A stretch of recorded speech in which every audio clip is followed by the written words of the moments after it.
tuned in to StarCHaser Central, a podcast about Charles Hamilton, music moments, and everything in between. I'm Sig Braxton. And I am Mike D. Jackson. What's up, man? How are we doing today? I'm good, man. I can't complain. A lot better than the last time we recorded. We had all that snow and craziness. It's still like some snow and slush outside, but definitely a lot better than last time. So I'm good. And I got my hair cut, so that's always a plus, always a bonus. How you feeling, man? Yeah, I'm okay. I'm okay. Getting in the swing of things to January, first month of the year, trying to navigate some goals and some things I want done. So working towards that, and hopefully, we get a lot done this year. So we'll see. Definitely. I'm always trying to make sure I'm motivating myself. I'm trying to do a better job. Not saying I haven't been, but just trying to do a better job of motivating myself, motivating others. Around this time, especially every year, January, people have their resolutions like, oh, I want to go to the gym, I want to work out, I want to eat better. Like, I've been doing a better job of that before. So I'm already like steps ahead. So now I'm like seeing other people, and it really seems like a lot of us are getting better with it because we're getting older. It's not like, we'll do it next year. It's like, yeah, nah, you're gonna fuck around and like end up having diabetes or having health issues or having this, having that. Like some of us already have stuff like that. So it's like, nah, let's get this in gear, get this in check now before it's too late. Yeah, I think the first step was to stop having resolutions. They're very easily I think people used to just make resolutions just to break them. Like you never have any intention on actually completing them. So instead of having intentions, it's better to just have goals for yourself, not for the year. I feel like that's the thing. They try to make it for the year when they really should just make it for yourself as your life as a goal. Um, but that's okay, man, because we're better, we're older, we're better now. We know how to navigate that better. The truth is in us. The truth is in us. And you know what else, Mike? I'm listening. I'm listening. I'm following you. I'm following you. You're on your podium. You're on your top level right now. So I'm like, I'm listening everywhere. What's next, man? What's next? You're talking about the truth. So what is the truth? What could the truth be right now? Could be so many things, Mike. It could be the truth is lies. The truth is real. Our truth. No, but we're actually reviewing the truth is pink. Yes, sir. The truth is pink. A little upset I'm not wearing any pink right now. I should have been a little prepared for this. It's cool. Happens. First of the year. Um, The Truth is Pink was released sometime in 2007, if it was released. I just know that on YouTube, that's what it says. Definitely by the music, you can tell it's 2007 music, you know what I mean? Mm. So this might be a deal or a situation where this was music Charles made in 2007. If it did come out around that time, cool. Maybe it's more of a, hey, this is a pre-mixtape or a mixtape, whatever you want to call it, just to get Charles used to the industry and also just to make sure potential fans and new listeners will understand what Charles is doing, who he is, and what type of sound he's going to be coming up with. So, like you said, the truth is pink. The truth is also going to be interesting because not everybody likes the truth. The truth can hurt some people, man. Some people aren't ready for the truth sometimes. That is 100% true. No matter how many times people say that, honesty is the best policy. I just want you to keep it 100 with me. Um, yeah, this one's interesting. Because our normal question is, do you remember your first time listening to this? Um, but yeah, I think we're gonna have a similar answer. I didn't have it, in 2007. I kind of learned about this later on. So how about you? Do you remember your first time listening to this and kind of when it was? Exactly when I listened to it, no. Definitely wasn't in 2007. Definitely some other mixtapes were listened to first. By the time I might have heard this, I'm gonna check on YouTube because I heard it from YouTube, you know what I mean? Mhm. So like when we go on YouTube, you look up this project, Hamilton Project was the one that put it up. Shout out to them. So this was put up 9 years ago. Mhm. Wow. In 2015.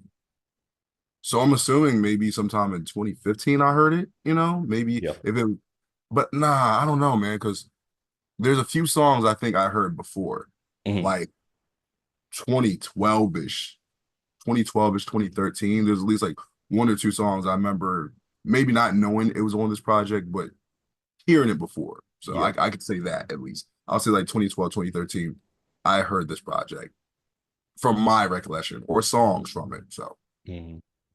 Yeah. It has to be within a time in the mid 2010s is when I heard this. Because like I said, a lot of like at least two of these songs I know I heard previously from previous songs when he first came on the scene. And then the rest of them were all like ones I'd never heard, but I knew they didn't come out in between the time where I first became a Charles Hamilton fan. So like I think it's another example of those a tape where, you know, during the lull time, Charles like, here, take this, or somebody, just decided to leak this or whatever. So yeah, I think mid 2010s was probably when I heard about it. Yeah, but I'm excited to get going and checking out what the truth is in terms of this tape. so am I. So when you're ready, I'm ready. Let's get into this tape of Truth and Pinkness, as they would say. I don't know who's that, I'm but like, who's saying that? someone would say, listen, someone would say we as Star Chasers and Charles Hamilton fans, we've heard some people say some shit. So I Yeah. bet you someone's saying it. It's that one meme that that from The Simpsons where oh, Mr. Burns was getting booed. He's like, "Are they booing me? No, they're saying boo earns." He's like, "Are you guys saying boo or boo earns?" They're booing. I think there's Mole Man in the background. It's like, I was saying boo earns. So it's like, there's somebody. I don't know who, but That's somebody. that's true. I bet you Hulk Hogan feels like that too. Um, First up is a song that we've heard previously on. I want to say this was on one of the binges, maybe. What was the ambition? New No, this is on either Crash Landed or outside looking. Thank you. That's the one I always forget. But it's Ambition of a Musician. We've listened to this before. I think we can go give a brief description of how we feel about this one. Sure. So I heard this on outside looking. Like I've told y'all before, that's the first Charles Hampton tape I've ever heard. So when I first heard it there, I'm like, oh, this is dope, It's one of those things where I wasn't sure how I feel about that because there are certain beats I always say, oh, certain rappers shouldn't rap on so-and-so's beat, whatever. But Charles did a good job of it. But when I heard it on here, I'm like, oh, I don't think that they had that whole intro on outside looking. So it's kind of like a little Easter egg for me where I'm like, oh, I didn't hear that beginning part where they did the whole thing. It's just more of you just get the rap of it. So I'm like, oh, that's cool. But at the same time, I'm like, I already heard it. It's good though. How do you feel about it? See, I think it's never been a song that's like blown me away. But I've always liked what he's done on it. Interesting that you put up that point about, having the intro kind of at the beginning of this one is when I hear stuff like this, it makes me think like this was actually the intended tape this was supposed to be on. Because like with Outside Looking definitely felt more like a collection of songs. And it's like we had talked about, like kind of like his demo to like the labels and stuff, like, hey, this is what I can do, whatever. Um, but here it actually feels like the intro to this tape altogether, right? So it kind of works in a different way, being the first song, so it kind of sets the mood for like a lot of things he's gonna go over and a lot of things he's gonna say throughout the tape. But I like the record. It's a pretty good record. Oh, real quick, one thing I'll say is if this is like in somewhat of an introduction for Charles and him doing the, I guess you say, paranormal activity type of deal, the Mhm. seance type of thing, whatever. This is one of them situations where I don't think he did it. He went overboard with it. Like, of course, he was like, "Oh, Pac's in the studio with me," and blah blah blah. But there's been a lot of rappers that have said that. You know what I mean? It's the fact where Charles didn't go overboard. Like a lot of times he's done with Dilla, where it's like Dilla take possession, take control of me, and make me do this and da da da. He didn't Mhm. do anything like that. He kind of keeps it simple, like, oh yeah, Pac's in the studio right now. He has something to say, and then he had like a little bit of a clip of something that Pac has said before on songs or whatever. So it's like, okay, it works in that. And then it's like, all right, well, Pac told me to bomb first, so I'm gonna bomb first, basically, and then I rap on the song. It's like simple process, simple premise. Do that. But when you start getting into take possession of me, do whatever you want, take control of me, and whatever I say, it's not really me, it's so and so said it, and then they no too much. But here, fine, completely fine. Yeah, that portion of his uh style, we'll say, definitely deepens as the years have gone on. It's a lot more of the latter of what we were talking about versus this very simplistic, very easy to understand version of what he's saying, right? Um, No Escaping My Nuts. We heard that one. Now that one is That's also outside looking that's too. also outside of It yep. might be on Crash Landing, but I heard both of these on outside looking. Yeah. I think yeah, because I think I forgot how we differentiate. One is East Coast, one West Coast. But always like this record. Very, very dope bounce to it.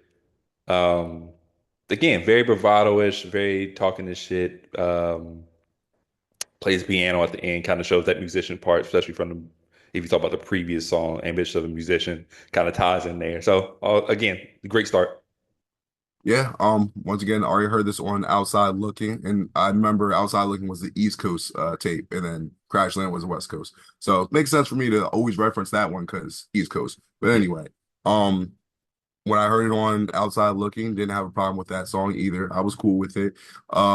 His raps are dope. Like you said, he plays piano or organ at the end of that song. So it's like, well, you never heard that, so that's something different. So Mhm. um it's just a shame that I already heard them on a project that technically not a previous project, it's a project that came after, but like you said, these might have been originally for here, Mhm. but I have some comments about that when we get to the final review part. So, but good song. Okay, because I think I have something too, but that yeah, we can say that for later. Two kisses and a diss. So I was a little wondering what this was going to be. I'm like, man, this is a interesting title. And I'm like, okay, it's the Kiss Kiss song Chris Brown had with T-Pain. And then when I hear that come in, I'm like, Charles rapping on this beat. I don't know. Because I was so focused on how Chris was singing on it, and then T-Pain like snaps on it, when he's on the song. So I'm like, but it's only that like 16 bar he had. So I'm like, I just always thought of this like a R&B pop song. Hmm. But Charles, he goes on here and he does pretty well. He flows pretty well on it. It's like this is definitely more of a hip hop beat, but that's just what's so funny about it.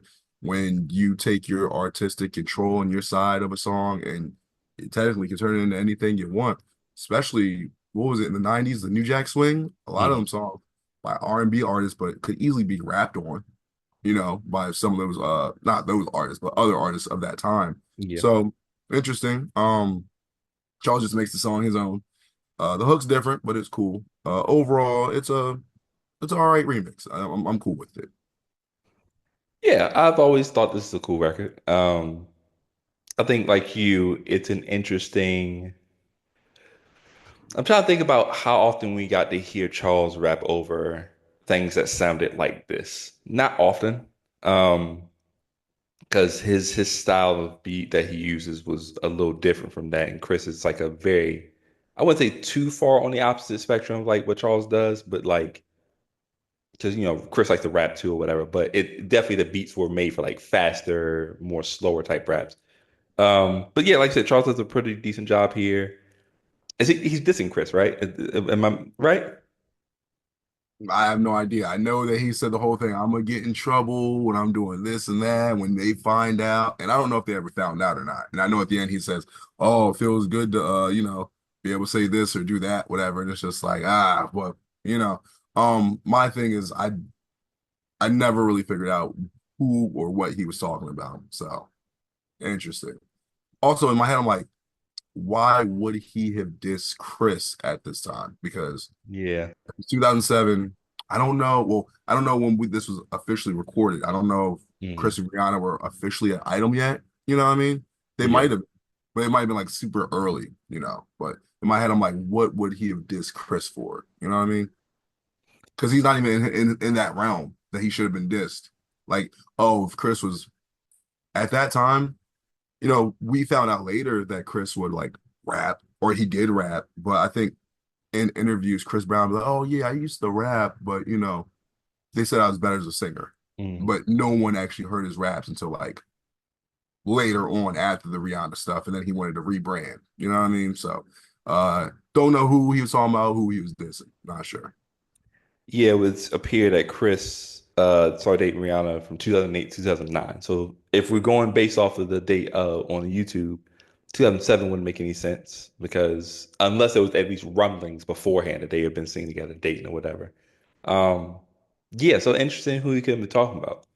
Because at this point, I also got to assume he's not signed at this time. So it's just like, bro, wait, who were you dissing? So I don't know. It's an interesting thing. You very rarely do we actually get to know who he, well, in the early parts. Lately, in the latter portion of career, he just be saying people's names. So he's a little bit more direct later on in his career.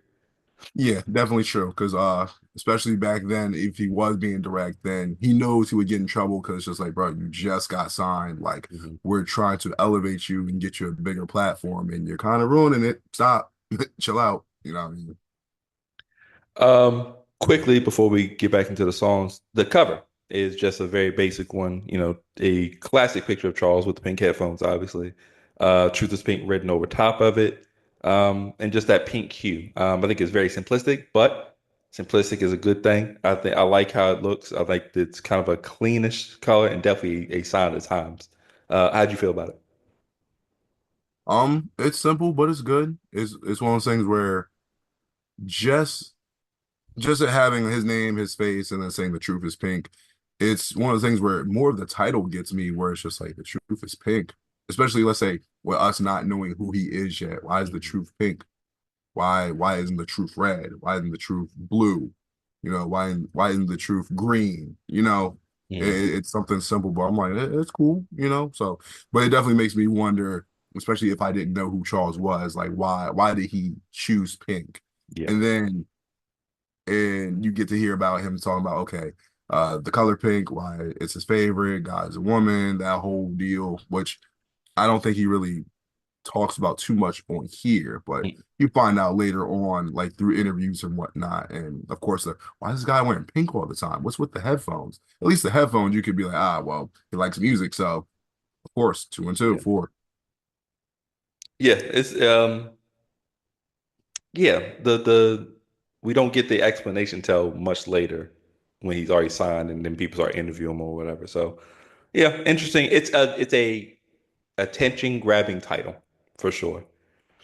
Sex in the City with Carrie Bradshaw. Question: have you ever watched Sex and the City? Response. You remember this is another we're about to age ourselves again. I'm gonna see if we had a very similar childhood. You ever were at home at night in your room, TV in your room? Did you ever have like HBO or whatever, and you would turn to the channel, but also turn back to a different channel that you actually are supposed to watch, and then you would watch like Sex in the City or like the naked scenes, and if you heard like your parents in the what's it called, you hit last real quick, so it goes back to the cartoon channel. So yes and no. The thing you were talking about, the remotes having the last button. Me and my brother will watch like wrestling or something like that, Mhm. and then we have it on like some other type of channel. But we did not have like HBO or none of that type of stuff because number one, my dad was was cheap, and my dad was very frugal with money. So it's basically like if we didn't need it, we didn't have it. So Yeah. certain channels like that, no. And then I this is a way for me to age myself even worse. So I don't know how it was in your area. I remember we didn't have Disney Channel. Like legit, like we didn't have like Disney Channel was extra for us. Like we had Nickelodeon. So like Yeah. when people say, "Oh, you Nick or Disney?" I, I was Nickelodeon because you had to pay extra for Disney. And then I don't know when they were just like, "Oh yeah, we're just gonna make Disney Channel just regular for everybody." But Yeah. I remember that being like, I can watch the Disney Channel now. But that was a thing where, for real, like didn't have Disney Channel. You had to pay for it. My dad was like, no, I'm not paying for this, not paying for that. No. So, but yeah, basically from what you said, yes. But yeah, some of those channels didn't have because my dad was like, no, I'm not paying for that. That's fair. Yeah, oh man. I want to say we did have Disney Channel. I used to know all the numbers too. I used to know like the whatever the channel was on. I used to tell you the number immediately. Um, but yeah, and then eventually ended up getting like cable, and then like yeah, of course you it became with the basic package or whatever. Um, but to answer your previous question, yes, I would sneak and watch Sex in the City. If you're gonna have a show called Sex in the City, I'm gonna assume that sex is gonna be involved in there. Uh, Ironically, not that much in there. Like it was a drama for like people who love that type of shit. So yeah, I did, sure. I gotcha. Yeah, it's one of those things where I found that out later when I got older. I'm like, oh, so it's not really like sex in the city. Like there's sex in the city, but like, so I'm like, okay, but that show was there for, you know what? I don't know. I think that's just a thing for like horny older white women. Oh my God. Like she says, I need to have sex. Like they just want to talk about it. Like it's more of like they want to just gossip about their escapades. And That show was Drama in the City. That's it. yeah, well, there's sex and drama. Sometimes they go hand in hand. And That's then true. sometimes lack of it creates the drama. Yeah. You never know. Go masturbate. I promise. Like for some of y'all need to go masturbate. That's probably why you're everything's so high because you're so stressed out. Go release some tension. Anyway, um, for the song "Sex in the City," um, Charles is rapping on Justin Timberlake's "Summer Love." Now, I remember that song came out like 2006 or something like that, whatever, 2007. Song was everywhere. I remember literally hearing it all the time. I was cool with that song. Another interesting choice for Charles, 'cause I'm like, man, what's Charles going to do on this? I was figuring what he would have done is done like a 16 and then have Justin do his song and then maybe he does like another 16 or something. Kind of Hmm. like what he did with the Icebox remix. Hmm. Um, no. Um Charles does the singing flow, kind of like how Justin did, and not a fan of it. I can tell you right now, not a fan of this song. Um, I remember, and we've talked about this before, early when people would say, "Oh, I don't like Charles Hamilton's music because he sounds whiny. His voice sounds," and I used to be like, "Not really. I don't get what the." You hear this song, I'm like, if this is exactly what they mean, makes sense. Yeah. Like that's the exact thing where I'm like, okay, if you're talking about this, yeah.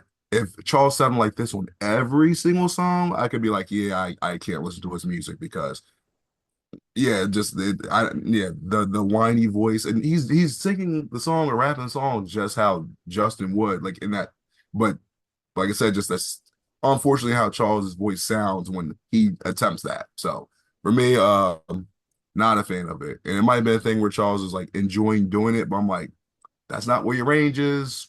No, don't do that. So not for me.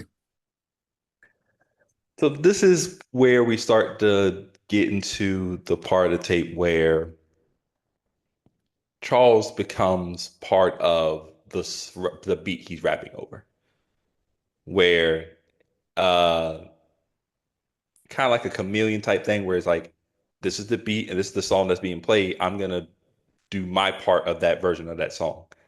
Some things are hits, which we will see later. Some things aren't not so much. And this is one of those ones. Combine the fact that, Charles is always singing, is always iffy on and off. The other thing that also gets put on a lot on this tape is the effects on his voice. When you combine those two things, it's like it's not helpful to the song, to the listening experience for the listener, right? Um, yeah, it's I honestly forgot this song was on the tape, and I think there's a reason for that. I just don't think that Justin Timberlake songs are the way to go for him. I don't know if I mean obviously there's another one coming up, but like I don't know other than those two has he rapped over other ones. I can't remember off the top of my head, but that time of period with like that Timbaland style of like producing, I don't know if it's like the best thing for him. especially if he's gonna try to mimic or like do like homage to whatever beat he's doing. So yeah, it's a miss for me.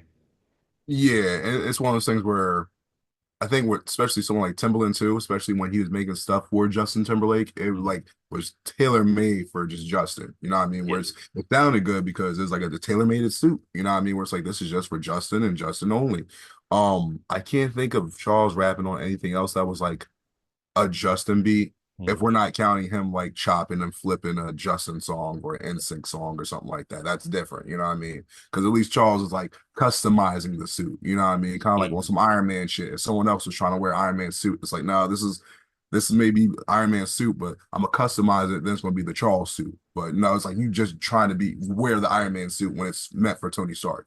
Um, I did kind of like the part where he had like a little bridge. Where it's like, don't know what about your life. I did like that part. I'm like, Hmm. that's cool, you know what I mean? But everything else, I'm like, nah, I just nope, nah. I saw a tweet earlier today, literally earlier today, that said Timbaland and Pharrell came and saved this nigga's life talking about Justin Timberlake. I mean they did because I'm not sure if you know, apparently the album Justified, it was like Yep. just Justin's first solo album where Pharrell did all that, whatever. Apparently that was for Michael Jackson. Like he made Yep. that for Mike. And then Michael, for whatever reason, like, nah. And then Pharrell's like, well, this is some heat. Someone needs this or whatever. Then gave the Justin, and then there we were. And then like you said, Timberland came through, so I got this. And then they did. They definitely did, you know. But then Homeboy wanted to go country, be a man of the woods, and then, do some other dumbass shit. And then I think he did what Boys and Men did, got too big for the britches and whatnot. And I at least can't blame him because he was already the front runner of NSYNC, even though JT was technically supposed to be. But his head was already big, and then it got bigger, and then it's just like, oh, fuck y'all, I don't need NSYNC anymore. I'm doing me. That was my imitation of that was my imitation of him when that one video my boy recorded. I think it was that something in the water where he was trying to like do the beat your feet dance or whatever, and Yeah. people said, "What the hell is this bullshit?" And anyway, next song, next song. Yeah. Yeah. Speaking of old boy, before he went into the woods, he had a song called Sexy Back that that took over the took over the radio waves for a very long time. Um, Charles has a version called Something Back. Before I get into that, how did you feel about Sexy Back when it first came out? Excuse me. Oh man, I was just laughing because that man in the woods thing. That that what's that meme of Homer where he like goes into the bushes where he's like, Yeah. but before Justin Timberlake did that, he came out with "Sexy Back," and then he said, so with "Sexy Back," I remember when it first came out, I'm just um, like because it was such a bold statement of, yo, I'm bringing sexy back. You know what I mean? And like, oh, I think that was Prince. I think Prince was like mad about that, where it's talking about sexy back. And a lot of people got mad about it. Like Yeah. I can equate it to when T.I. was just like, I'm the king of the South. And the people were like, no, you're not. No, you can't be the king of the South. So and so is king of the South. And he's like, well, no one else is saying it. So it's like, you know what? You can't be mad because he said he's bringing it back. So I guess he brought it back. Um, I was iffy on the song when it first came out, but then eventually, like, I was just like, you know what? I think he's so confident in bringing it back, or so cocky, whatever you want to say. I'm like, go ahead, Justin. You know what? He brought it back. So then eventually, I was cool with it. But this is definitely a song no one else can sing. Not saying they can't sing it better, but I'm like, I don't know how well the song would have done if someone else would have done it. You know what I mean? I'm like, I feel like it's very Justin-esque. So. Again, very tailor-made for him. I'm gonna be honest, when I first heard that song, because I had that Justified album, and I was like, "Oh, this white boy, he killing it right now." I mean, the 757 shout out to us saved him and helped him and build his career. But like he did his part of the equation, right? Um, but when he did that, it was such a different turn from what I was used to. I was like, "What is this bullshit?" Then I kept hearing on the radio. Then I was like, "Let me go and put this on my iPod." And I was like, "Damn, got it." But yeah, it's one of those records where I think it definitely had to play over and over again before I was like, I see what you're doing. You're not really flexing your singing skills. This is more just like a an anthem, a bop, or whatever. So yeah, that's cool. Now Charles, he says he's bringing something back. He don't know what, but he's bringing something back. So how did you feel about this record? Um,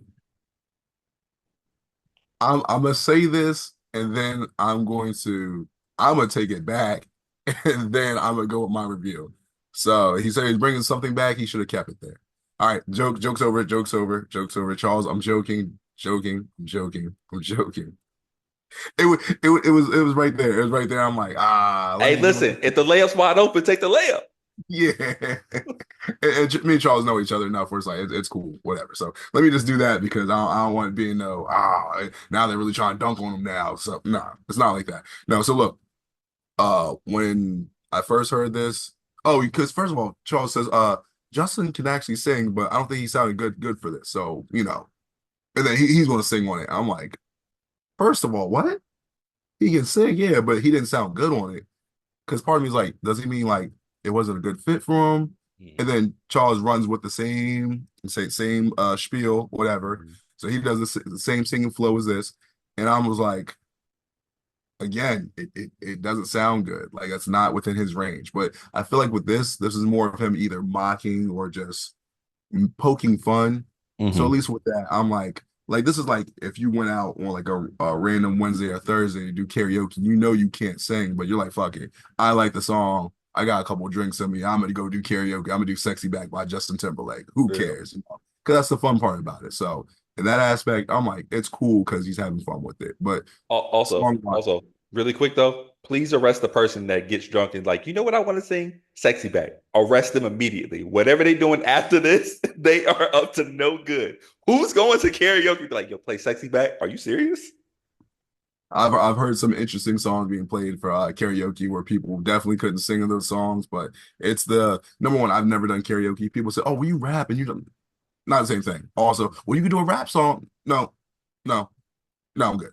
But I, it's one of those things where it's supposed to be fun. So, and Charles has said that before. Music's supposed to be fun. Have fun with it. But overall, like with the whole singing, I'm like, nah. Like I get having fun, but if it doesn't sound good, how about we have fun and then make some stuff sound good. You know what I mean? But at the end of the day, music is subjective. So it's like if this is just to have fun, there's parody songs. So Yeah. we're allowed to do that too. But that doesn't sound great again, like the last song. But Charles has a little thing where he's like, oh, he's talking about you could whip me and all this, like how Justice said the song. He's like, I'm black, so I don't do all that, man. He's like, I Mhm. did know a girl, and then he's like, man, whatever. Goes on a little spiel about that. But then when Charles actually raps on here, I'm like, oh, okay. He has a little fast flow with it. That works for me. I'm like, okay. I'm like, I think he should have did that just for the whole song, you know what I Mhm. mean? But um, I don't know. Overall, song's still not really for me. Half of it is, half it's not. And then another thing that I'm not sure exactly why he did this, but at the end of the song, you hear a conversation between, I think it's Angie Martinez, 50 Cent, and Styles P. And I Mhm. remember when that happened because there's a whole thing about 50 saying rappers that go to Koch or E1 Records, that's the graveyard. And it had to do with the whole record sales thing, whatever. I'm not going to go into that whole spiel, but they Yeah. had their words to each other. But overall song, not really for me again. Yeah, I think for me, you just apply everything that I said about the previous song to this one. Again, I just don't think the Charles Justin Timberlake thing is a match or a Charles Timberland or I think Timberland did this one too. The Charles Timberland thing, I don't know if that's the best thing. Again, I'd have to be reminded of him rapping over a Timberland beat previously. I just don't remember one off the top of my head. Um, but I think what you said about how he did the icebox thing previously, I know we didn't necessarily like that, but I think that might have worked better here. I think if you do like a sexy back the hook, then you go into your verse and just rap the verse instead of doing the singing part. I think it might have worked because you can make that you can kind of tie that in together, whatever. Um, but yeah, those back having those back to back is certainly a choice. I probably wouldn't have done that. I probably actually wouldn't have even had these on here. So another miss for me. I think the 50 Cent thing, other than it being drowned out by the beat itself, which was kind of annoying, is just the lead into the next song, which is Boom Boom Chuck. So, we had two songs that we weren't really feeling. This makes up for it. So, this is I heard this song previously before. This is like the first song I think I ever heard from this tape, but not knowing it's from the tape. Like Mhm, someone put it out somewhere or whatever. But I remember because this was a 50 Eminem song, whatever. Like when Eminem came with the re-up, which was like, him introducing like people. Well, people already know D12, but you have like Obi Trice, Bobby Creekwater, Stat Quo, Cassius, all those rappers that Eminem was trying to put on all at once around that 2005, 2006 era. mhm, But I felt like this beat was definitely made a lot more for Charles because you can just hear how he said in the beginning, "Oh, it sounds like 50's dead, about to say my name. I should do the mhm. um, the flow, the tempo, the bars are dope and they work together. And this is one of those things where it's like when people always talk about like anyone can rap or sing on anything, but sometimes the best thing to do is pick something that works with your characteristics. So Charles is working with the flow. He's not working against it. He's not working against the current. And like he also does the little wordplay thing where you hear in the beat, and the whole beat's always like that. It's not like a flip or anything like that, but it's just 50 going boom, boom, chuck, boom, boom, boom, chuck. So in certain parts, he's leaving out words. So you hear 50 say Chuck, whatever. And I always thought that was cool with certain songs. I know there's a couple of Dipset songs where they've done stuff like that. Like thing like Oh Boy. You know what I mean? They do stuff like that on Oh Boy. So I always thought this was a good song. I always liked it. Oh, this is a song that I always have gone back to. Every now and again, I forget about it. And if I see it, I'm like, oh, I haven't heard this in a minute. Let me go play this or whatever. So I always rock with this song. I fuck with it. Yeah. This is where things really pick up for me. I think, yeah, we're gonna go into a nice three-song stretch here. Um, yeah, this is the type of Charles beat that's needed. Like you said, just the whole let me drop out the not even drop out the beat, but like drop out my vocals so you can hear Chuck because it's running with the rhyme scheme or whatever. Um, he's rapping his ass off, and it proves that he doesn't have to do like the super fast thing. He doesn't have to get like super technical, super whatever. I can just keep it real, real. I don't even call it basic, but real standard, and just give you like bar to bar to bar to bar. Um, yeah. Charles does a lot of talking in these songs, like just stuff he's saying afterwards or whatever. This is this is lightweight compared to what we'll see later. But Charles sounds like he's having a good time. He feels super confident. In fact, it's even the confident Charles. This is the cocky Charles at this point, where he's really starting to like, yo, I'm that guy. Like I don't know whoever's in front of me, it's about to go down because I'm here now. He does a cool little flip with the label talk. How and we were just talking about how Koch was in the grave, and then Charles mentioned on this record. So he does a lot of different cool things on this record, and I really like what he did. Definitely. Yeah, Charles Hamilton's investment plan. So this is Charles rapping on I Get Money by 50 Cent. So you get another, 50 related, you know, topic. I think I remember my first thoughts was not bad, it's decent. Like I was like, it's okay. Um, I don't remember too many people rapping on I Get Money. Of course, we had the original, then you had the remix with Jay and Diddy on there. But other than that, I'm like there might have been a handful of people that rapped on the beat or whatever, like might have did like a YouTube remix or whatever the case was. Mhm. Um, like I said, I remember first being like, it's okay, but um, I'll say this: it hasn't aged terribly. It's decent. It's decent. Charles doesn't do the typical remix where it's just him talking about, oh, I got money now, I got money too, I'm blowing up, I'm on a label, I'm doing this and that. Like definitely talking about the investment plan, and I look at it as Charles basically saying, hey, yeah, I do got a deal and I do have money now, but I'm investing in my future because I'm planning on being this big superstar of an artist, this musician that's going to go all the way to the top. I'm going to get all these awards, these Grammys. So Interscope, shout out to y'all if they are already in talks. Like, hey, shout out to y'all for, signing me. This is going to be a great investment because not only am I going to make money, you're going to make a lot of money. So we're going to make a lot of money together, Mhm. and we're going to just feed a lot of people with the music and the product that I'm going to be involving myself with and distributing thanks to y'all. So one of those type of deals. So I'm like, and Charles is just, basically trying to rap his ass off on this beat and it doesn't sound bad. So for me, I'm like, it's cool. It's cool. Um, Not something I would go back to all the time, but once in a blue moon, if I heard it, I'm like, you know what? Let me go back and see what Charles is talking about, whatever. Because like I say, yeah, he had some nice stuff he was saying here. So man, I'm cool with this song. Yeah, I think we've talked about different beats that maybe, you know, no one should rap over because it's either tailor made for one person or the beat's just too far where it's like don't or the original is just too good and like don't even bother. I think I Get Money was the Curtis album, right? Hmm. So that album wasn't like the greatest, right? It wasn't the greatest, but I Get Money is a record. You can play that right now, and I would get up and we would pause the pod, dance to the song, and Yeah, do real the quick. yeah and do the yayo. Yeah. Um, so real quick, because that was like I'll actually say like that was like a home run for 50 when he needed it because when Curtis came out, that was when Graduation came out, and Kanye already had like Good Life with T-Pain and some of those other Yeah, songs. And 50 had like some songs that were nice, but it's like, where's that 50 song that feels like monumental? And he didn't have that yet. Because I remember he had what was it, Laughing to the Bank when Yeah was on there doing ha ha ha ha ha ha. yeah, Ha.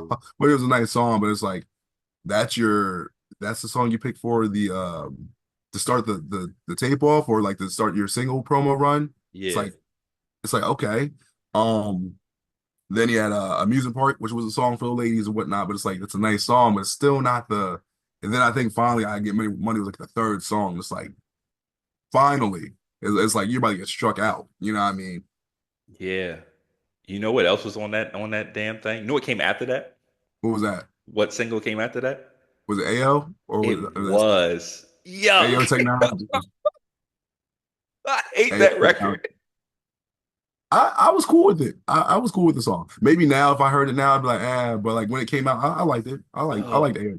I hated that record. Yeah. I like the. It's a cool record. It's one of those ones where again, where I haven't done a comparison in a long time, but this one I have to compare. Like that, I Get Money is like one of my favorite 50 records of all time. Always is a great party song. Always just good, get you out your seat. And Charles does a very commendable job here. I just think that I'm always gonna think about that 50 Cent record. That's just how it's gonna be for me. But what he does with it is pretty good. Like the different voice inflections he does and some of the bars he has on there. So yeah, solid effort by Charles. And then we get to this one. We get to we get to the new role model. I feel like this is the not the only, but pretty much the big reason why you wanted to cover this project. I mean, sure. It's a very, it's a big reason. Here's the thing, right? This record is, I think the runtime, what we got, 8:37. Wow. I checked it at 2:37. He was done rapping. So for 6 minutes, he's just ranting about everything. But let's just talk about the music first. Obviously, it's another one of those Eminem, homages. We had talked about this previously on from Deska, where he was, does the rapping like M. Similar thing here. I think this is I don't know what M record this was because it's definitely an M beat. You can tell just by It's, listening. called Role Model from the Yeah, first album. he always seems to. Yeah, he always does that. Um, so yeah, so he does a really good job here. He does a fast rap thing. He does like the cop. It's very Eminem-esque. Um, so the more I listen to this tape, I'm like, I wonder if this is something he may have sent to Interscope to kind of get them like, hey, this is me. It feels that way, kind of. Because you have 50 Eminem on there, so just kind of showing love to them. But the music wise, the rap wise, he does a really good job, and he's very decent raps. You got the American History X bar in there, which was super fire. Um, yeah. So, how would you feel about the song? The two All minutes and right. 37 seconds. So the song, right? All right. So when I heard the beat, whatever, I'm like, okay, role model, you know what I mean, by Eminem. I'm like, okay, you know what I mean? Because that's definitely when M first came out, was first album, Slim Shady LP.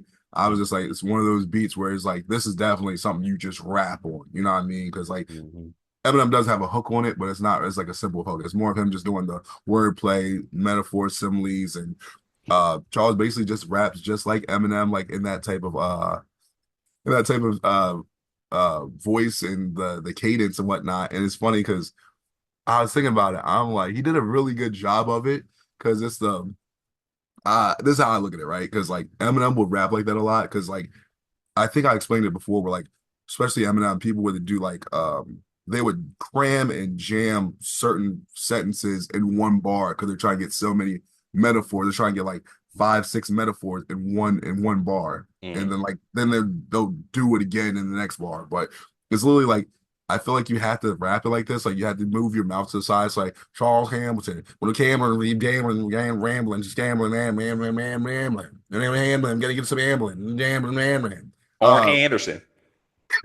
I literally, Yeah. literally, and I was just like, man, like that's just a time, you know what I mean? Just because, but the raps were good. The raps were good, and also he did shout out Eminem saying, "Yo, Marshall Bruce Mathers the third is my favorite rapper." So paying homage to him. So I'm like, yeah, this is good. It's good. And then like I said, he had the bars. The niggas is dead doing it. And I'm like, it's and also he spit some real shit saying, when they're trying to get new artists, but not the good ones, get the stupid ones. So bars were good for what he did in those 2 minutes and 37 seconds. Really good. Yeah. Is this the record he was kind of talking about Al Sharpton and Jesse Jackson as well?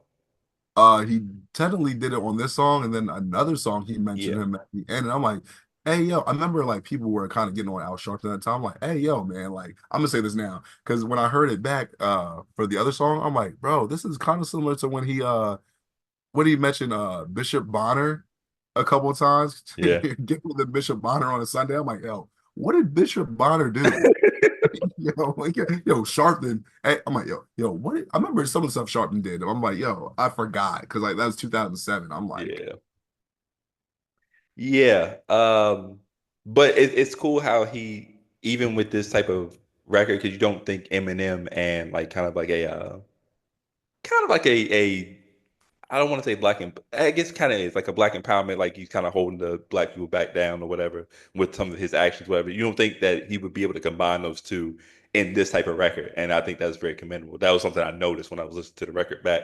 Um, but then for 6 minutes, this might be the my favorite. I don't know if it's the greatest, but it might be my favorite rant of all time, bro. I remember when I first heard this, I was like, "Yo, dog, what the fuck just happened?" I was like, "Yo, what is this?" Because I'm like, all right, he's just, he's gonna do his little thing in the booth, like, yeah, I'm in the booth right now, da da da da. And I was like, okay, the beat's starting to fade, and then the beat faded out. He's like, you know what? I'm gonna do something I've never done before. I'm gonna rant over with no beat. I was like, oh my God. And then, bro, literally for 6 minutes, everybody was catching something. yeah, he just really had to vent for 6 minutes. We've heard him vent before, but I was just like, for 6 minutes, he kept going, and then the whole thing where he just Charles has always wanted to make sure people understood that he was nice, and that's the one thing where like it's the thing that it always surprises me because he had that one point in the rant where he said, "Yo, did you hear what I said? Yo, I'm letting y'all know I'm Charles Hampton and I'm fucking nice. Like y'all can't tell me shit. You know what I mean? Did y'all hear the bar I said?" And he's like, "Okay, hold on. Like, let me go get my. I think you hear a paper flipping and whatnot." He's like, Yeah. "Oh, let me read this bar because some of y'all didn't get it, whatever." And then he reads the American History accent. He's like, "If you don't know what that is, yo." stop your CD player, whatever he says, stop what you're doing, whatever. Go to Blockbuster, aging ourselves, Blockbuster. God dang Terribly, yes. it. We go to Blockbuster, go rent American History X, and then when you get to the scene where it happens, then come back and you're gonna say, "Oh, this nigga is nice," and da da da da whatever. And I think we really don't have that anymore in rap as Mhm. much because a lot of times, like when there are bars like that, when you mention it, and people would be like, "Yo, what is that?" You would have to go back and go watch that piece of media Yeah, to get the bar. But now it's like people either they do surface level stuff so you already know it, or you might be so out of the loop if they mention something where it's like very niche, yeah. very niche, where it's just like, oh well, you wouldn't like TikTok stuff or whatever, even though that's about to Hmm. be shut down by the time this episode comes out, it's shut down already, whatever. But it's one of those things where like there's certain stuff that's like you still had access to it. So it's like, okay, maybe I don't know, but he's letting us know Yeah. what the bar is, what it means. So and then Charles literally just saying, how people are whack, they suck, and y'all not giving him his props. And the part where he's like, I'm really having a little hissy fit in here. I'm like, ooh, sassy. No, See, he had to let y'all know that he's like, I'm having a little hissy fit in here. And that part always just made me laugh. I'm like, man, so he I hope he got everything off his chest. And then that part at the end where he said, I think he left, and then he had to come back and say, "Oh, I'm leaving the booth now." And I'm like, I think we could have heard you leave the booth, but he had to make sure it was known, like, no, I'm officially leaving the booth. So yeah. I mean, for the Brooklyn girls getting mad at him, accidentally calling Beyonce a bitch. Uh, like it was just so much. I'm like, bro, you have to. And right then, I wish if we'd had that information, this song, like from the very get go, I'm like, I would have said after listening to this, I'm like, his mouth's gonna get him in trouble. I feel like I just feel like he just be saying stuff just with no, because like you got to think about this. He did this right for 6 minutes. Press end on the record. So at any point he could have been like, yeah, let's cut all that out, and said, nah, put all of that out. So right then it's like, oh, this dude has no qualms about just putting whatever out. So yeah. And then obviously he took his one shot at homeboy, Jason Fox. He said, for all those Jason Fox, I personally do not like Jason Fox. Just so we're 100% clear. yeah, I was just like, man, because I think I said that before when outside looking again because what do you say? A day in my life could make a hot picture, not one hot song like that Jason Fox nigga. I'm like, Hmm. bro, what did Jason Fox do? Like, oh, he just made the song Aunt Jackie. You know what I mean? He did the Aunt Jackie dance in the song. I'm like, Joe, like, but Charles was very much in his well, that was like the Get Light movement back then. All the dances and all that. And Charles was very, very, very, very against that, Yeah, especially that time. That ringtone rap music, anything that was Charles was just not having it. He was not supporting it. Not even like he could have easily been honest. This is not for me. He's like, yeah, no, no. He was so upset about that, and I'm like, hey man, he's allowed to feel how he wants. I just imagine when whoever was recording it, whatever, they said, all right, you're done. All right, 8 minutes, 37 seconds. This is not coming out. We're not going to delete it. It's not. yeah. We knew we can't put that. It was nice, but The ink is still wet on the contract. Let's hold off on this one a little bit. Like, can you imagine like M comes in, hey, what's this new role model? Nothing actually. That's a corrupted file. Don't worry about that. it's a rough draft. He hasn't really finished it, whatever. So, Yeah, we'll yeah, get back to it at another time. Oh, I'd like to hear it. You probably won't. yeah, yeah. Don't even sweat it, big dog. Um, the next one, I'm gonna be honest, I forgot that this was a thing. It's called the Seance. CharlesHamilton.blogspot.com, the OG for us. Um, it's just it's a thing. I get to use this word today. It's an amalgamation of different Hey, songs and yeah, it's the word of the day. yeah. And for everyone watching this episode, go Spell ahead, it. don't look it up, don't even nah, I do think go ahead and type it in. Don't even if you made it this far into the episode, go ahead and type in. Nah, I'm not gonna make anybody do that because they honestly, I gonna wouldn't. do it. They did it last time. We were joking. But that was like that word was a lot easier. This is not a spelling bee.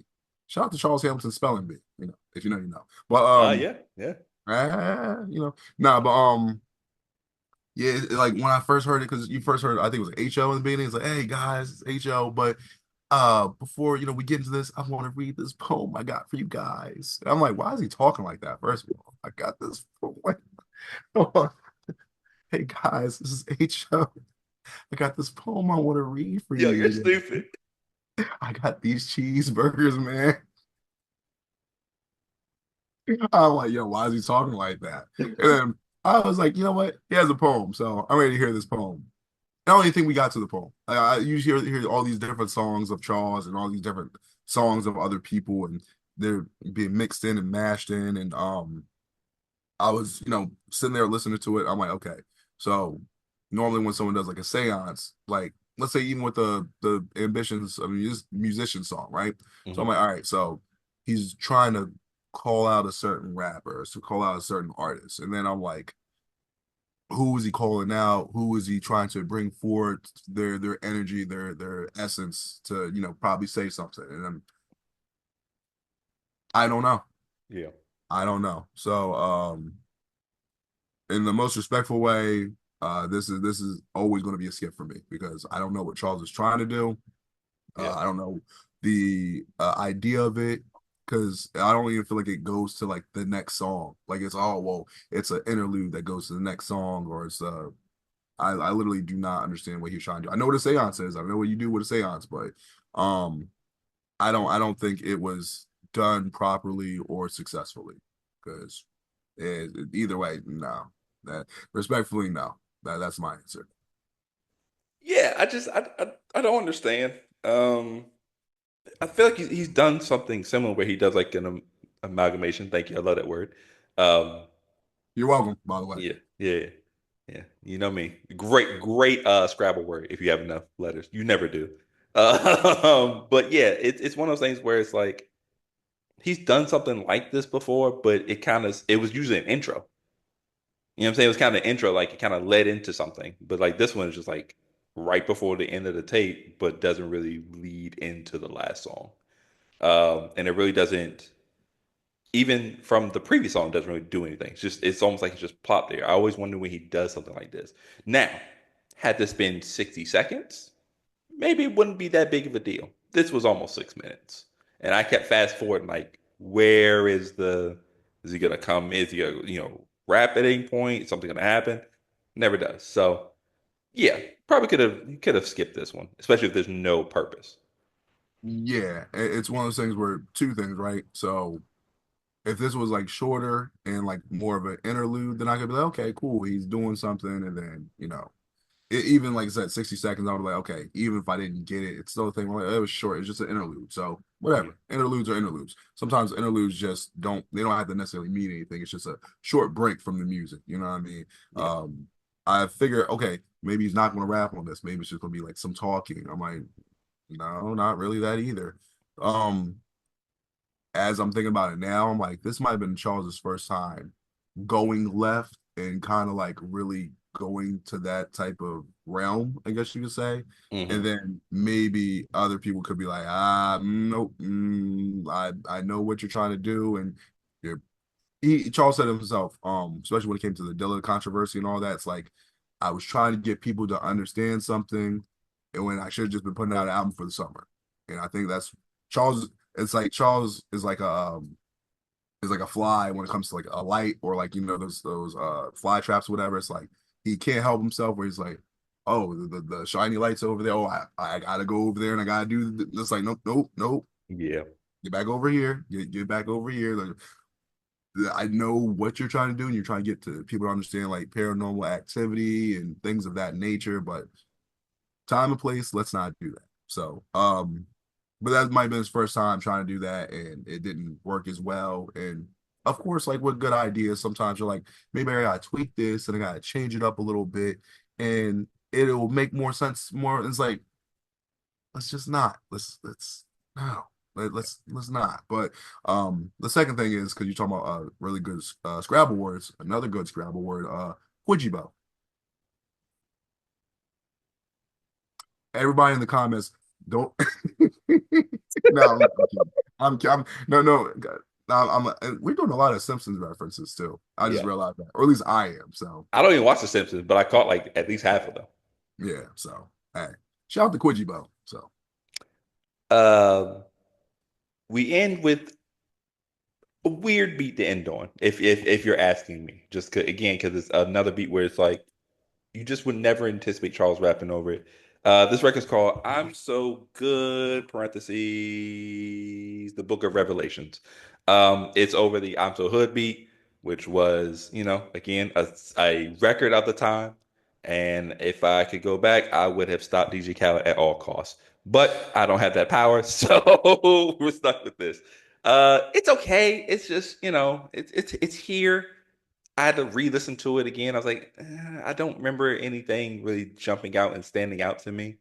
Nothing inherently wrong with it. It's just like it's cool. I honestly probably would have ended with a new role model. I'm gonna be honest with you. I could see that, and I could respect why you would say that. Because that's just hard to follow up anyway, because that 6 minute rant. You know what I mean? Hmm. Um, and that's kind of it's kind of hard to be. You get distracted because you had a 6 minute rant. You listen to all of that. It's kind of like you're having a whole argument with everybody, and then dinner's kind of ruined because it's just like, damn, like everybody was fucking fussing and fighting, and then y'all just went back to try and eat like normal. Like now that's happened. That's happened with family before. It's just like, and it's kind of quiet for the rest of the night. It's like, Yeah. but what did Charles say? I think it was when we were reviewed what was it, the witchcraft, where Uh-huh. he said in one of the songs where he said stop DJ Khaled from recording anything or something like that. Like Keep away from recording anything anywhere. Yeah. anything anywhere. But unfortunately that did not happen. Um, maybe we might have someone go back in time and try to do that, but I'm not sure how the world will change because of that. It might end up being worse. I don't know. So it's we talk about Charles having some interesting choices for picking beats for this. I I won't even say like, oh, I'm disappointed why he picked this, whatever. That's not the word that, but I'm just like, Mhm.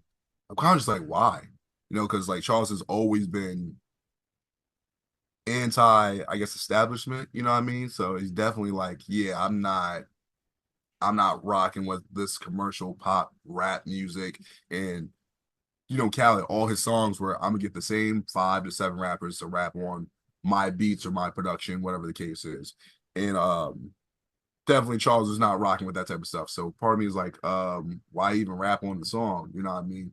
This is like one of those things where I'm like, this beat does not fit Charles at all, personally. I don't think he said anything bad on here or the raps were bad, but I'm like, I feel like this is just terrible, like Charles, like I know back in the day we used to wear like bigger clothes than we were supposed to, but this is like we see how Charles looks, right? Imagine Charles wearing like a going into the big and tall section, wearing like a triple XL outfit. And it's like, bro, nah, it just does not suit you at all. So I'm just like, nah. And it's like I said, the raps weren't bad. Like I said, he was doing his thing or whatever. I'm like, it's cool, but I'm like, just this beat and him, not even his voice. I'm just like, nah. It just mm-mm, nah. Nah, not a fan of this one. I'm just like, so it's something that maybe once in a blue moon, I might be like, oh, what did he do on this? I'm like, oh, okay. Yeah, it kind of ended the table on like a little bit of a down note, I guess you could say. Yeah. But I'm just like, it's not really what I was expecting. I don't, and I think Charles has learned from that, where it's like you don't really do anything by being like, hey, I can rap on this industry beat better than these other people. It's like those industry beats are made for those people for specific reasons. It doesn't have to necessarily sound good. It's just made for them. So you wanting to like maybe outshine them, Mhm. it doesn't help. It kind of just shows how how bad the mix up is, how it clashes. So it's just like, nah, no. Yeah, sometimes, going with your gut and sticking with what you know and what you don't, and what you know you're not good at, but just what suits you better works out in your favor. Because like you said, if you try to go against the grain, the flaws become more noticeable, right? Especially if you're starting off early in your career. Let's say somebody's like, and this is just hypothetical, right? Just like, let's say he puts this out and is like, yeah, this really doesn't sound that great. But like, what if before that somebody's like, I would really love to get him on a record with like these people with this beat or whatever. Now you lose that opportunity because you kind of you had a bad show at the plate, right? So it's just one of those things where it's like, I wish he wouldn't have done this one or picked like a different beat. I feel like there was another beat from this time period of questionable beats now that I go back and look at them that he could have chose. I also want to bring up the fact that you said, yeah, going to the big and tall store, big and tall section and getting what you call it. I it was always funny because y'all went to the big and tall section and got three X's and they look crazy on you, and I just went there to shop. But I I will say this, I will say again, this: we always get the three X's, so like you had like the long T-shirt feel. I had to get seven X's to get that feel, bro. well, luckily for me, I never was that disrespectful to shopping in the big and tall section. Um, I actually just stayed in my lane. You know what I mean? I mind my business. So I would get the biggest I would get was usually like XL. You know, my Yeah. regular size even now is medium. That's what I'm supposed to Mhm. wear. But then like a lot of times I would just get large. I'm like, nah, you can't wear your actual size. You gotta get large. And Yeah. then I'd really be like, nah, we're gonna get the extra large shirt today. You know what I mean? I think one time I did like a double XL, but it wasn't big and tall. It's like a double XL, and I'm like, I still like the shirt, but I'm like, nah, we going biggest we gonna go now is XL. So I Yeah. do large and XL, but I never ever try to go to the big and tall. Cause I'm like, bro, the shit I have already is like already baggy and all that. Like after that, it's just overkill. Like I never had my shirts never went past my knees. You know, I Yeah. never. What a time to be alive, man. Um, but we just listened to Truth is Pink in 2025. So let us know how you feel about this record, Mike. What review you and give it, pros and cons, and the character rating you're gonna give it today. All right, so to kind of bring back the you know, statement I wanted to bring back earlier from, we talking about the JT and maybe the Khaled stuff, whatever. It's one of those things where I think I've said to Charles before, recently, where, sometimes what artists they'll do something because it's like they can, but it's like, yeah, you can do this, but should you? You know what I Mhm. mean? Like there's certain beats and certain stuff that you probably shouldn't rap on just because it's there, it's available. I mean, that's a product of the time, 2007, 2008, early YouTube music. Everyone was doing freestyles on other people's beats. So Mhm. that was always cool. And for me personally, I know there's certain songs I wanted to rap on, but I definitely remember being like humbled early, being like when people would first hear me rap, me like, well, you sound better on this type of production, this type of song. So Mhm. I remember being like, okay, I love to rap on this, but people are telling me I don't really sound the greatest on that. So let me stay in my lane, stay in my range before, maybe later on I might try something like that. Let me get my pen game up. Um with Charles, like I said, he has some raps on here, he has some bars on here. It's not like he's lacking in that department. Like I said, Mhm. a lot of these songs, not a lot of them, a good amount of them is just it's a mixed match of styles. Sometimes opposites attract, and other times they don't, and it just doesn't work. So, um, so for me, listening to this, you got the first two songs, which I've already heard on Outside Looking. Um, and I'm thinking about this now. Maybe what people have done is like when this project came out in 2007, people will say, okay, let me cherry pick the best songs from here and put them on something else. You know what I mean? Yeah. So, but some of these other songs that didn't make it on anything else, it's like, all right, well, either it wasn't that great to put out, or I'm gonna just put it out as maybe a single randomly, or I don't know if it's strong enough to be out there. So we'll just keep this in the tuck, and then if it ever comes out later on, it is what it is. Mhm. Um, but you got the first two songs already heard on a project that I could listen to that I enjoy on that. Um, Two Kisses is it's okay. Um, Sex and the City and Something Back, I could do without. Boom Boom Shut, cool. I rock with that. Investment Plan, all right.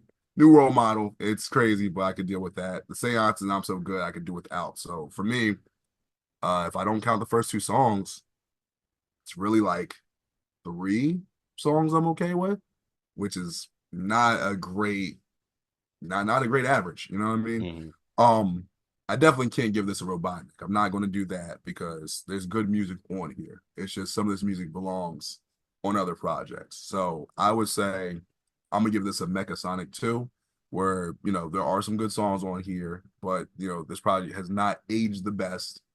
I've said this before with a lot of projects that came out early 2007, 2008, where Mhm. either there's better projects out there that I would say go to that first versus going to this, because I could easily just say go listen to Crash Landing, go listen to Outside Looking before you listen to this. Yeah. But I can just tell you, oh, go listen to these three or four songs, and then you're good.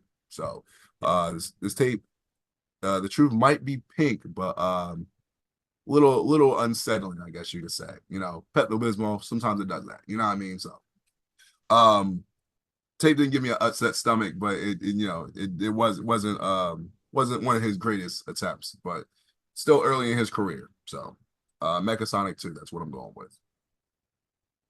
Yeah, I'm thinking one of the positives I do see in this from this tape is that if we take from the desk of which was 2005 and go 2 years in the future, 2 years in the 2 years later, we get this, and you can already see the improvements that he's had. He sounds a lot more confident. He sounds like he's getting to the point where he knows what his style is and who he wants to be as far as an artist or whatever. So that's definitely positive there. I think the issue here is that I don't know how often he's solid when it comes to traditional mixtapes because you have to pick the right beats and you have to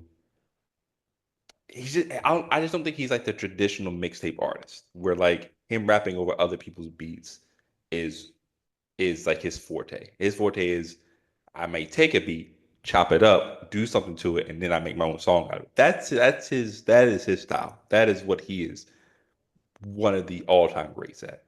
But I think when it comes to rapping over other people's beat, I think he falls into the trap of trying to rap like that person or rap like that beat or like that song.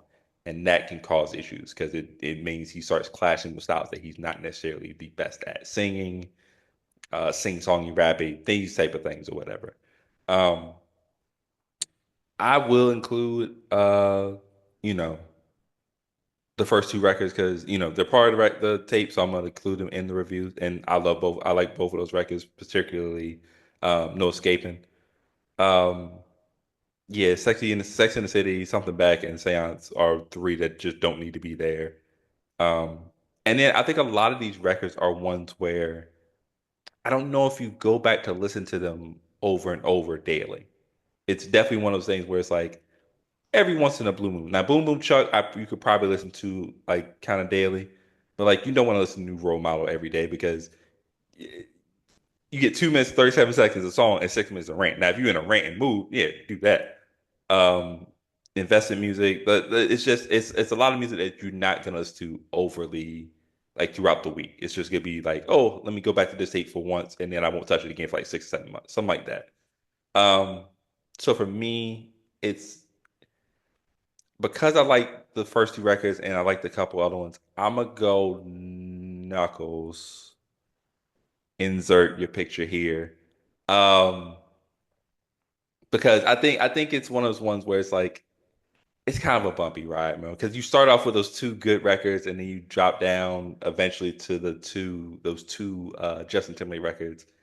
You get a little bit high with the last three, and then you kind of bump down to the ground with those last two. So it's really high and low throughout the tape. But yeah, there's some stuff on it that I like to listen to, and it's a good tape to go back to every few months. Respect. I haven't sent that Knuckles picture to you in a while, but I guess I gotta do it today. So Yeah, yeah, yeah, yeah. yeah. But one thing is real quick, I'll end real quick. It's funny you said about Charles not being the typical mixtape rapper. One thing I've noticed about you though, you you tentatively you know, go to that era of Charles a lot though, because a lot of tapes you've picked have been mixtape Charles, like the Ben series, Al Mm, Simmons, this. A lot of the projects have been like Charles rapping on other beats. yeah. So I always thought that was interesting. I'm like, wait a minute. Stick has picked a lot of Charles Hamilton mixtapes where it's just Charles rapping on like other people's beats. Mm. So it's an interesting concept, you know. Even though, like I said, that might not be Charles's forte, but it might be more of your forte, you know, or maybe it might just be a nostalgia thing. I just, I mean, we're the same age. I don't know why I, we're the same age. So it's like, whatever I'm gonna say, but like, we grew up on that era, man, where it was like, especially if you, the Lil Wayne thing, like Lil Wayne goes on somebody's beat, then it becomes a Lil Wayne song. So, or featuring Lil Wayne. That's the best you can do. It's gonna be featuring Lil Wayne, or it's just his song now. But so like I grew up on that. So like I like to hear other people, how other people sound, especially if it's one of my favorite rappers. Even Lupe, when Lupe does, I do the exact same thing. Like, did he do the justice? It's I just find that fascinating. It's like it's an old relic that doesn't happen as much anymore. So yeah, it's one of those things. I just like to see the progression of Charles throughout the years from that early Definitely, point. definitely. You know, that's what you will definitely see here. You get the old, you get the new, you get the yellow, you get the blue, you get the pink and the green. And I think you know what I mean. I don't know what I mean, you know, but I had to watch Charles be like, oh, here comes this nigga rapping again. Oh man, but how do y'all feel about The Truth Is Pink, man? Is the truth pink or is it a different color? How you feel about these records? What's your favorite? Is that the greatest all-time rant you've ever heard from Charles? Let us know over on YouTube, StarCHaser Central Podcast. You can also follow us on Twitter, StarCH Central. You can follow us on our individual pages. I'm at Stick Around 54, STIK Around 54 on Twitter and Instagram. Mike, where can they find you, buddy? On Instagram, the Mike Jackson, Mike Jackson. On Twitter, Mike D Jackson, Mike D Jackson. That's one D, two E's. I'll add. Make sure you guys are following Charles on Twitter at Charles Hamilton. Make sure you subscribe to him on YouTube at the Talented Mr. Hamilton. You never know, he might have a new song, a new project, a new live. So the best way to find out is if you're subscribed. You'll get those notifications. Make sure you're turning all notifications on for him, also for us, so you don't miss an episode, and also you don't miss a short from us. Last but not least, you all already know. If you're not in tune yet, please do be in tune with his blog, the main blog, at ToTheHamilton.blogspot.com. If you want to know Charles's exact thoughts that he might not share on Twitter, definitely go there because he'll do some deep dives on maybe previous songs, previous tapes, just his daily thoughts, just things going on in his mind, you know. But other than that, yeah, there it is. Let us know what you want us to review. Actually, no, don't let us know. We asked you earlier. You said nothing. You've lost it. You've lost that privilege. Hey, listen, I didn't say that. Hey, listen, that's on y'all, man. That's on y'all. You did that. It's y'all, Look, man. closed mouths don't get fed, man.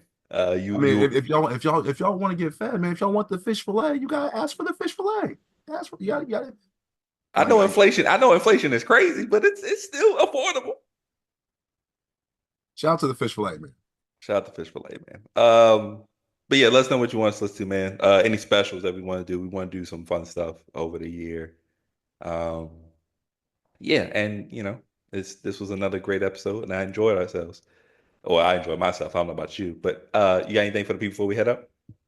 I had a great time, like usual. I've told Charles this personally recently. I'm like, bro, if it ever starts feeling like work and I'm not enjoying this, like me and Stick already know we're gonna stop what we're doing, bro. This is an enjoyable thing to come by every week, talk about Charles Hamilton music, projects, anything. You know what I mean? Also, it makes it a lot more enjoyable when you guys involve yourself in the conversation and make your opinions known. So thank you guys as always for checking out this episode and every other episode. And we appreciate you. So thank you. Absolutely, man. Uh, we are signing out of the StarCHaser Central podcast where we always encourage you to follow your dreams. And reach for the stars. CH to the uck in here. You rap too, ask me if I fucking care. 10 freaky girls wanna fuck in here, cause they think I'm a sap like the Buccaneers. Pink Panther stays in Tampa Bay, so they on the sack like the Buccaneers.